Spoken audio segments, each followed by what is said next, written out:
Subscribe करें और bell दबाएं ताकि कोई खबर रह न जाए।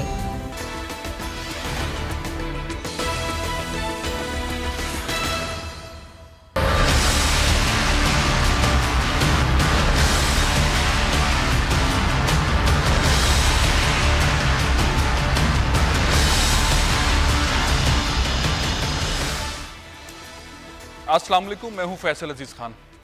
ये सानेहा जिसे हम मोटरवे सानेहे के नाम से बार बार पुकार रहे हैं, दिल दहलाने वाला है।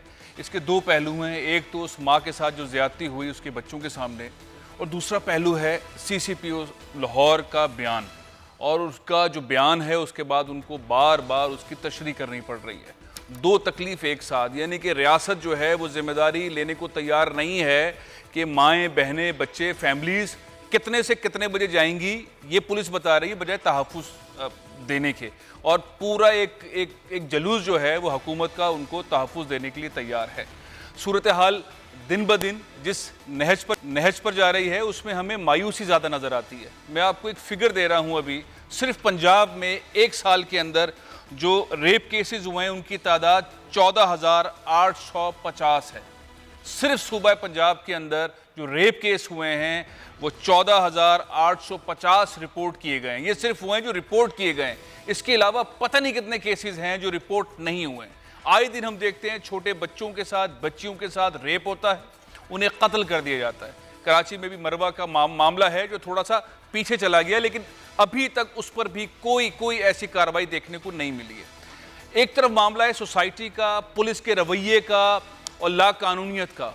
दूसरा मामला यह है कि हम देखते हैं कि सज़ाएं जो सोशल मीडिया पे और हर पाकिस्तानी डिमांड कर रहा है कि सज़ाएं सख्त होनी चाहिए, सज़ाएं सख्त दें।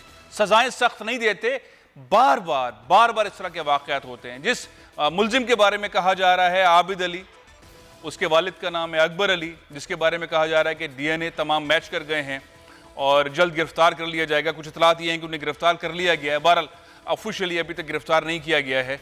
तो वो उससे पहले भी इस तरह के वाक़यात करता रहा है, डकैती के दौरान रेप केसेस करता रहा है, और पुलिस उसको सही सबूत पेश ना करके अदालत से सज़ा नहीं दिलवा सकी है। ये मामला सोशल भी है, बड़ा बुरा भी फील होता है। हम एक तरफ आगे बढ़ रहे हैं, एक तरफ हमें कोविड-19 वाले एनवायरनमेंट के अंदर दुनिया से कहा जा रहा है, WHO कह रही है कि जाएं, इमरान खान साहब ने जो पाकिस्तान के अंदर काम किया है कोविड-19 के हवाले से पाकिस्तान से सीखें। एक तरफ ये मामला है कि पाकिस्तान की इस्लाहात इतनी पॉजिटिव हैं कोविड वाले मामले में, जहाँ सारी दुनिया का बेड़ा गर्क हो गया है, जहाँ इंडिया के अंदर रोजाना 90,000 1 लाख के करीब जो है कोविड पॉजिटिव हो रहे हैं, वहाँ पाकिस्तान की इस्लाहात को, हिकमत अमली को सराहा जा रहा है और सबक लेने के लिए कहा जा रहा है। दूसरी तरफ हमारे यहाँ रेप इतने ज़्यादा हो रहे हैं और हुए जा रहे हैं और हम सजाएं नहीं दे पा रहे। बड़ा अजीब मामला। मेरे साथ फिरदौस शमीम नकवी साहब बहुत सीनियर सियासत और अपोजिशन लीडर हैं PTI के, वो इस वक्त मेरे साथ मौजूद हैं। सारी बरनी साहब समाजी रहनुमा हैं, वो मेरे साथ मौजूद हैं। मुफ्ती आज़ाद जमील साहब मेरे साथ मौजूद हैं। मैं गुफ्तगू आगाज़ जो है वो फिरदौस शमीम नकवी साहब से करता हूँ। वो ऐवान में भी बोलते हैं, बहुत दर्द रखते हैं सारे मामले में।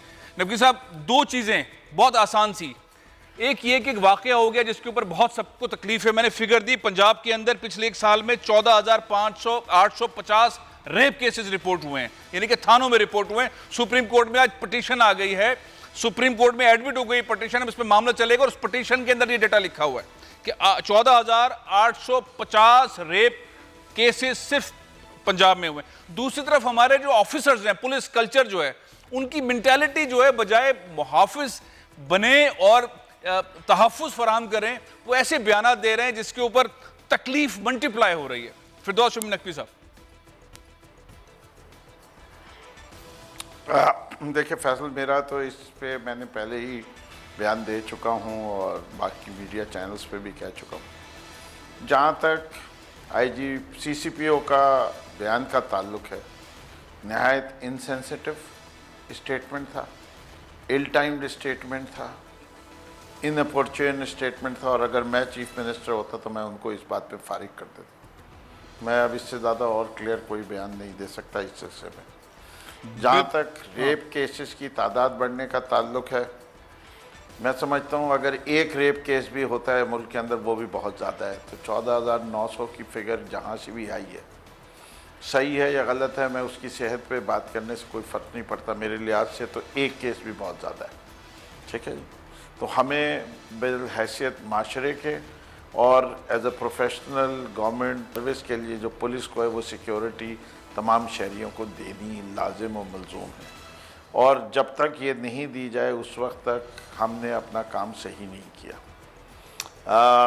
पाकिस्तान में सिर्फ ये जुर्म नहीं है और ऐसे ऐसे केसेस हो रहे हैं। ये तो एक मैच्योर वुमन के साथ हुआ था, मरवा का केस तो आप देखिए, वो तो किसी को भी दहला देगा, इतना ज़्यादा संगीन केस है। उसके बाद सिर्फ वो नहीं, उसके बाद उसकी लाश के साथ जो बेहुरमती की गई है वो भी आप देखिए कितनी संगीनी दिखाती है कि उन लोगों के पास ना कोई, अव्वल तो जुर्म ही इतना संगीन है, 4-5 साल बच्ची, दरिंदे हैं वो लोग, और इसकी जितनी मजम्मत की जाए वो कम है। और मैं समझता हूँ कि ज़ैनब अलर्ट बिल के बाद जी हमने अभी भी वो प्रोफेशनलिज्म डीलिंग में नहीं आया। मेरी उस दिन भी गुजारिश पुलिस वालों से ये थी कि जैसे ही कोई रिपोर्ट मिसिंग चाइल्ड की आए, तमाम मीडिया को पाबंद करना चाहिए कि वो फ्लैश करें ये न्यूज़ कि ये बच्ची मिसिंग हो गई है, सही, इससे कि उससे न जान बच सकती है। वो कानून साजी के बाद मामला आगे बढ़े, लेकिन आपने बहुत अच्छा ठोस आपने अपना स्टैंड लिया हुआ है कि सीसीपीओ को फौरी तौर पर फारिग करना चाहिए, और इस मामले के अंदर सख्ती वाला मामला है जो आपने कहा, और मरवा वाला केस भी। मैं चलता हूँ सारिम बर्नी साहब, हम ये वाक़यात मुसलसल देख रहे हैं, कई सालों से आपको सुन रहे हैं, ये वाक़यात होते हैं, फिर हम एक वाक़े को बहुत डिस्कस करते हैं, फिर पुलिस के एंगल को, समाजी एंगल को, हर मामले को देखते हैं, हमारे सियासतदान, हमारे सारा इंपॉर्टेंट लोग जो हैं उस फैमिली के साथ बैठ जाते हैं, उसके वालिद के साथ, भाइयों के साथ पुरसा करते हैं, मजम्मत करते हैं, ताज़ियत करते हैं, और फिर आगे बढ़ जाते हैं, और फिर एक और वाक़या होता है, फिर एक और वाक़या होता है। आज फिर वाक़यात हैं जिसके गिर्द हम घूम रहे हैं और 14,850 पंजाब के केसेस को डिस्कस कर रहे हैं। ये एक दरख्वास्त सुप्रीम कोर्ट के अंदर आज पेश हुई है, और इस दरख्वास्त के अंदर जो है मुतालबा किया गया है सीसीपीओ को फारिग किया जाए, और जो आइनी दरख्वास्त है इस्लामाबाद में 2 ख़वातीन वकला की जानिब से जहांगीर जदून एडवोकेट साहब ने पेश की है, और इसके अंदर फ़रीक बनाया गया है वफाकी हुकूमत को, IG पंजाब को, IG मोटरवे को, CCPO लाहौर को। ये मामला है, आप क्या कहते हैं, सजाएं कैसी हैं, और बार बार वाक़यात सारिम साहब? जैसे आपने कहा कि जाते हैं, बड़े बड़े लोग बैठते हैं, तस्वीरें बनाते हैं, ये बेचारे मजबूर हो जाते हैं आप लोगों की वजह से, आप लोग इन्हें मजबूर कर देते हैं कि ये जा करके फिर हमदर्दी का इजहार करते हैं। आप ये खबरें हटा दीजिए अपने स्क्रीन पे से, फिर देखिएगा कि इनको पता भी नहीं होगा कि मुल्क में, शहर में कहाँ क्या हुआ, या जो हो रहा है होने दो। ये सिर्फ आपकी वजह से मजबूर होते हैं, इनमें इनकी कोई खूबी नहीं। अगर ज़ैनब के हवाले से बात करूं, उसकी सजा हुई वो मीडिया ने कराई, अगर दीगर और केसेस के वो मीडिया ने की है। कानून ने, हुकूमत ने, निज़ाम ने, पुलिस ने कहाँ कौन सा रोल अदा किया? हमारे अगर पुलिस चीफ ये बता रहे हैं कि जी ये टाइम नहीं था औरत के निकलने का, ये टाइम औरत मर्द का नहीं है। अगर कोई मतलब उसमें अगर फर्ज करें एक जो जना का उनसारे वो निकाल दिया, तो कोई आदमी होता तो कम से कम लुटता तो सही, हो सकता है उसकी जान भी चली जाती उसके अंदर। तो ये बेकार की बातें हैं, शाहराओं को महफूज करने की जरूरत है। IG साहब का, CCPO साहब का काम है तहफ़्फ़ुज़ फराहम करना, टाइमिंग बताना उनका काम नहीं है। टाइमिंग हम अपनी बहन बेटियों के हम बताते हैं कि आपको किस वक्त इजाजत है बाहर जाने की, किस वक्त नहीं है। ये CCPO कौन होते हैं इस तरीके की गैर जरूरी बातें करने वाले? और अगर किसी ने पिटीशन लगाई है, मैं समझता हूँ पिटीशन की भी यही वजूहत है ना कि हमारा कानून इंसाफ नहीं मिलता इसलिए पिटीशन लगा देते हैं। हर जी क्यों नहीं बताया, क्यों नहीं बोला गया कि कौम से माफी मांगे, क्यों नहीं बोला गया कि इनसे, इनके हाथ से इन्वेस्टिगेशन ली जा रही है? ये तो जाती हो रही है अवाम के साथ, कौम के साथ, मुल्क के साथ, पूरी दुनिया में। आज हमारा वैसे भी नहीं था, लेकिन अब और नहीं रहा कि हम ये भी ना बता सके कि हमारी जो मेन शाहराए मोटरवेज है वो भी महफूज नहीं है, उधर भी वो महफूज नहीं है, और उसके ऊपर हमारे पुलिस अफसरान ये कह रहे हैं। मैं सुनवाना चाहता हूँ मुफ्ती आज़ाद जमील साहब, आपके पास आने से पहले जरा सुनिए हमारे पुलिस चीफ लाहौर के, उन्होंने पहले क्या कहा, उसके बाद उन्होंने उसके बाद उसकी जो कोशिश करने की कोशिश की कि मेरा मतलब ये नहीं था, ये था, वो क्या था। आइए मैं आपको सुनवाता हूँ। मुफ्ती साहब, हम एक ऐसा नारा सुन रहे हैं और हम चाहते हैं कि उस नारे को पाकिस्तानी खुशी के साथ, इस हुकूमत के कोशिशों के साथ ले जाएं इस्लामी जमहूरिया पाकिस्तान को मदीने की रियासत की तरफ। और यकीन करें, हर पाकिस्तानी चाहता है कि इमरान खान साहब की ये मेहनत, ख्वाहिश ये कामयाब हो। इस रास्ते में इस तरह के वाक़यात आते हैं। ये जब हम इस तरह के लोग जो कि जिनकी रिस्पॉन्सिबिलिटी है तहफ़्फ़ुज़ फराहम करना, जैसा कि हमने CCPO साहब के बयानात सुने, मैं सुनवा इसलिए रहा हूँ कि पहले, बाद में और उसके बाद में और अब भी उनके रवैये, जो लोग मिल रहे हैं उनके रवैये के अंदर वही ढिठाई मौजूद है। इस्लामी माशरा क्या कहता है, शरीयत क्या कहती है, जब ऐसा मामला हो जाए सज़ा क्या होनी चाहिए? क्योंकि मुतालबा फांसी का आ रहा है, सजाए मौत दी जाए, सरेआम दी जाए, ये मुतालबा चल रहा है। दूसरा, ऐसे जो हुक्मरान हैं, जो पुलिस अफसरान हैं, उनके इस रवैये पे क्या कहती है शरीयत? मुफ्ती साहब। फैसल भाई, बहुत अफसोस की बात है और ये सानहा पूरे पाकिस्तान का है, और इस पर मैं कहता हूँ मज़म्मती अल्फाज और सिर्फ ये कह देना कि बहुत बुरा हुआ, बहुत दुख हुआ और हम इसकी तहकीकात करते हैं, हम इसकी जांच पड़ताल करते हैं, हम इसकी इन्वेस्टिगेशन करते हैं, तो मैं समझता हूँ कि ये तो, अगर इस वाक़ये को आप देखें तो इस तरह के वाक़यात पहले भी हुए हैं, अल्लाह ना करे कि बाद में भी हो जाएं।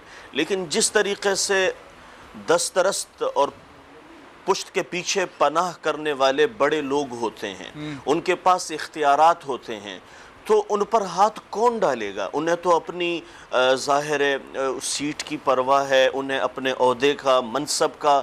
तो फिर जब ये होगा कि नाअहल किस्म के सिफारिश पर तैनात अफसरान हो, तो फिर वो अपने काम से बददियानती ना करें तो क्या करें? जब हमारी बहनें, माएँ और हम एक तरह से हम इदारों को देखते हुए जब हम सड़कों पर आते हैं या हम कहीं ट्रैवल करते हैं अपना मुल्क समझकर, तो फिर यहाँ हम ये सेफ अपने आप को महसूस करते हैं। बिल्कुल सही कह रहे हैं। लेकिन शरीयत क्या कहती है इस मामले में? शरीयत क्या कहती है? हम तो मतलब इमरान खान साहब इस पे खामोश हैं। मेरा ख्याल ये था कि CCPO साहब की जो उन्होंने जिस तरह से बात की है, उसके बाद तो खान साहब को तो फट जाना चाहिए था, क्योंकि खान साहब की तबीयत इस तरह की है। बहरहाल, आप क्या कहेंगे ऐसे ऑफिसर्स के इस तरह के बयानात के ऊपर, और शरीयत क्या कहती है सजा के ऊपर? असल में मामला यह है कि इस वक्त डिबेट चल रही है, शरीयत क्या कहती है, हमारा कानून क्या कहता है, इस तरह के मामले के ऊपर सजा क्या होनी चाहिए? देखें, जब मदीना की रियासत नहीं थी, मदीना में वहाँ भी ये चीज़ नहीं थी कि कोई किसी औरत पर इस तरीक़े से वो ज़्यादती का मुरतब वो हो, इस तरह कभी ना हुआ था। फिर यहाँ एक कानून है, इस्लाम सिर्फ ज़बान की हद तक नहीं, इस्लाम सिर्फ नारे की हद तक महदूद नहीं है, इस्लाम ज़ाब्ता हयात है। और इसमें जो ये कानून बताए गए हैं, अगर वो फॉलो होते, अगर उस पर अमल होता, जिसके लिए बार बार कहा जाता है, लेकिन अपनी ज़ाती अगराज़ व मकासद के लिए दीन को आगे कर देना और फिर अगर वहाँ फ़ायदा ना हो तो पीछे हट जाना, तो ये एक, मैं समझता हूँ, खेलवाड़ है। ये दीन के साथ भी मजाक है, ये इस्लामी कवानीन का भी मजाक उड़ाने के मुतरादिफ है। तो यहाँ इस्लाम में ये है, इस्लाम के सलिमल मुस्लिमून मिन लिसानिही व यदिही, बेहतरीन मुसलमान वो है जिसके हाथ और ज़बान से अगला महफूज हो, और बेहतरीन इंसान, मुसलमान के लिए ज़बान और हाथ का बताया, लेकिन इंसान के लिए बताया बेहतरीन इंसान वो है कि खैरुन्नास मन यनफ़उन्नास, जो लोगों को नफ़ा पहुंचाए। नफ़ा पहुंचाना तो मुफ्ती साहब यहाँ पे रेप केस हो गया है, मैं यहाँ तो पूछ रहा हूँ कि इसके ऊपर सजा क्या होनी चाहिए? आप क्या कहेंगे? मदीने की रियासत बनने से पहले, बनने के बाद इसके ऊपर सजा, मैं इमरान, इस पर हुकूमत अपने आप को जिम्मेदार नहीं ठहरा रही, सूबाई हुकूमत अपने आप को जिम्मेदार नहीं ठहराई, जितने पुलिस है वो अपने आप को जिम्मेदार नहीं, तो इसके जिम्मेदार फिर है कौन? जब इदारे नाअहल हो जाते हैं तो फिर जिम्मेदारी जो मुतासरा खानदान होती हैं उस पर फिर लाद दी जाती है। जब इदारे नाकाम हो जाते हैं तो यहाँ देखे, अल्लाह के नबी ने फरमाया, ए उमर, एक ज़माना आएगा, एक ज़माना कि यमन से एक औरत अकेले चल के आएगी मदीना तक और उससे ऊपर देखने वाला कोई ना होगा। फिर ऐसा हुआ, यमन से एक खातून अकेले आई जब मदीना आई हज़रत उमर ने उनका इस्तकबाल किया, कहा बेटा कैसे आई? कहा मैं अकेले आई। कहा किसके साथ आई? कहा मैं तो, मेरे साथ कोई नहीं था। कहा रास्ते में इतना बड़ा सफर आपने कैसे तय किया?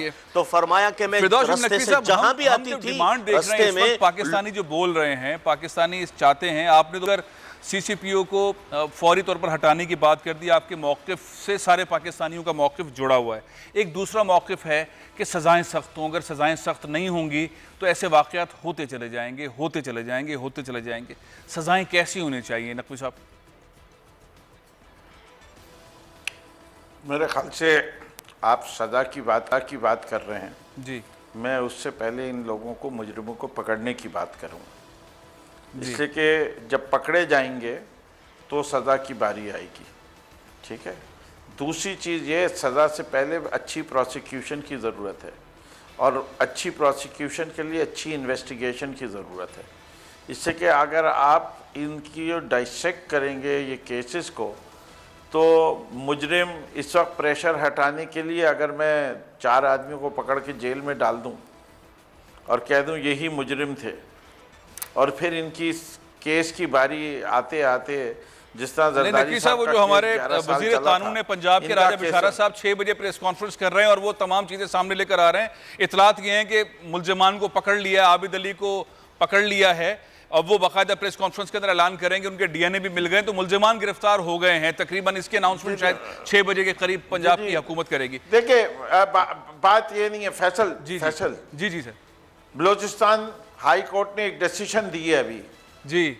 वो एमपीए साहब जो थे, जिस तरह वो कुचलते हुए पुलिस वाले को गए, उन्हें कहा कि लैक ऑफ एविडेंस की वजह से उनको छोड़ा जा रहा है जी।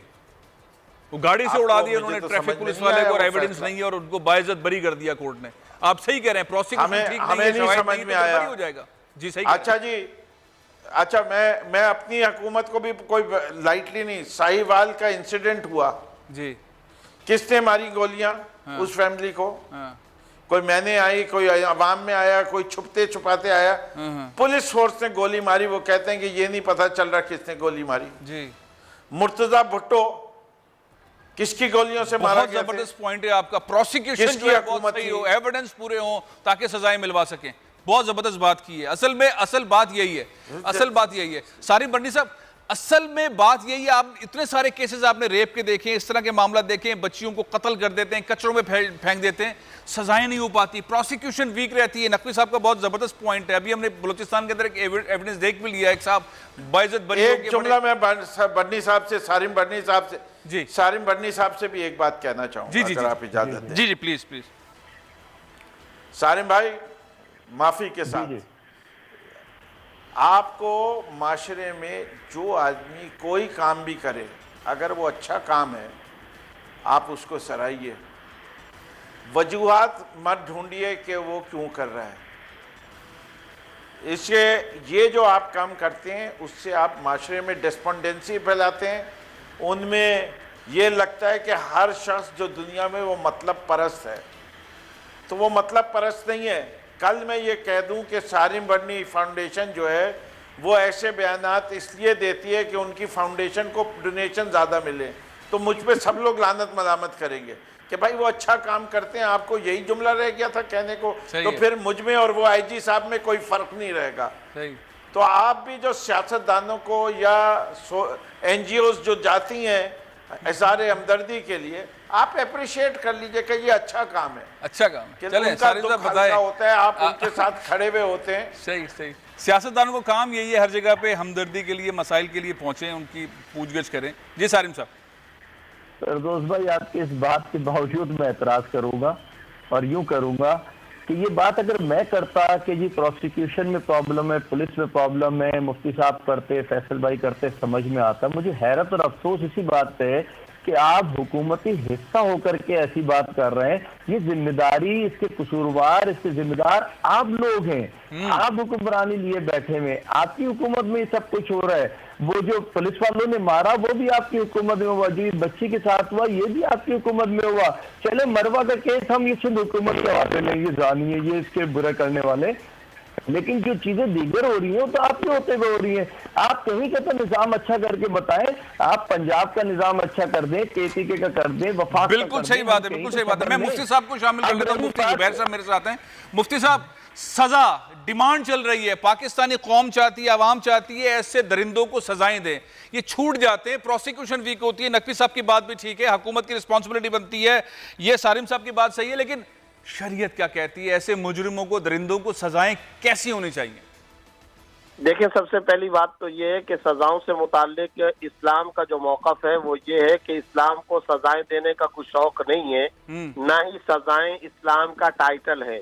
लेकिन अल्लाह रब्बुल इज़्ज़त ने एक समाज, एक सोसाइटी तश्कील देने का जो कुरान करीम के अंदर तसव्वुर दिया है, उसमें पूरे का पूरा हया, पाकदामनी, मर्दों औरतों की इफ़्फ़त, पाकदामनी के पूरे पैकेज को बयान करने के बाद ये फरमाया कि फिर भी कोई दरिंदा दरिंदगी पर उतरता है तो अब उसको ये सजा दो।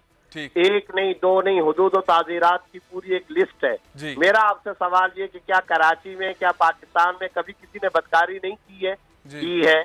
अच्छा, जब हुई है बदकारी तो कोड़ों की सजाएं क्यों नहीं दी गई? सूरह नूर आयत नंबर 2, अज़्ज़ानियतु वज़्ज़ानी फजलिदू कुल्ला वाहिद मिनहुमा मिअता जल्दा, 100 कोड़े इनको मारो। और आजकल के हालात के बिल्कुल ऐन मुताबिक अगला जुमला अल्लाह ताला ने अजीब फरमाया, वला ताखुज़कुम बिहिमा राफ़तुन फी दीनिल्लाह, ये अल्लाह का दीन, दस्तूर और मेरा ऑर्डर और हुक्म है, इस सिलसिले में कोई नरमी अपने दिल के अंदर तर्स मत खाया करो। मुफ्ती साहब आखिरी मिनट है, मुफ्ती साहब आखिरी, ये हम जनरल से हट के इस खाली पर्टिकुलर केस पे आ जाते हैं, मरवा के ऊपर, और ये जो माँ के साथ बच्चों के सामने ज्यादती हुई, इस पे सजा, अगर प्रोसिक्यूशन ठीक हो जाए तो सजा क्या होनी चाहिए? आवाम की मुतालबा है कि सरेआम फांसी होनी चाहिए, आप क्या कहते हैं? इसी आयत जिसको मैंने पढ़ा है उसके आखिर के अंदर है, वलियशहद अज़ाबहुमा ताइफ़तुम मिनल मोमिनीन, कि जो सजा होती है वो इबरत के लिए होती है, मुसलमानों को उस सजा को देखना चाहिए।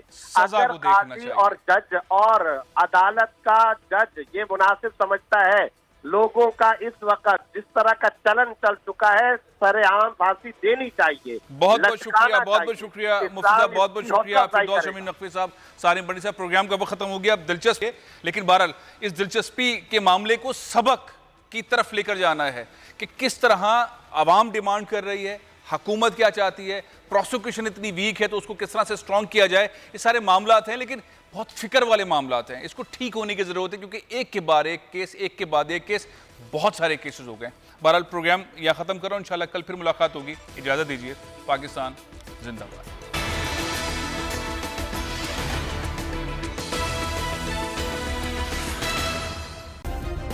सब्सक्राइब करें और बेल दबाएं ताकि कोई खबर रह न जाए।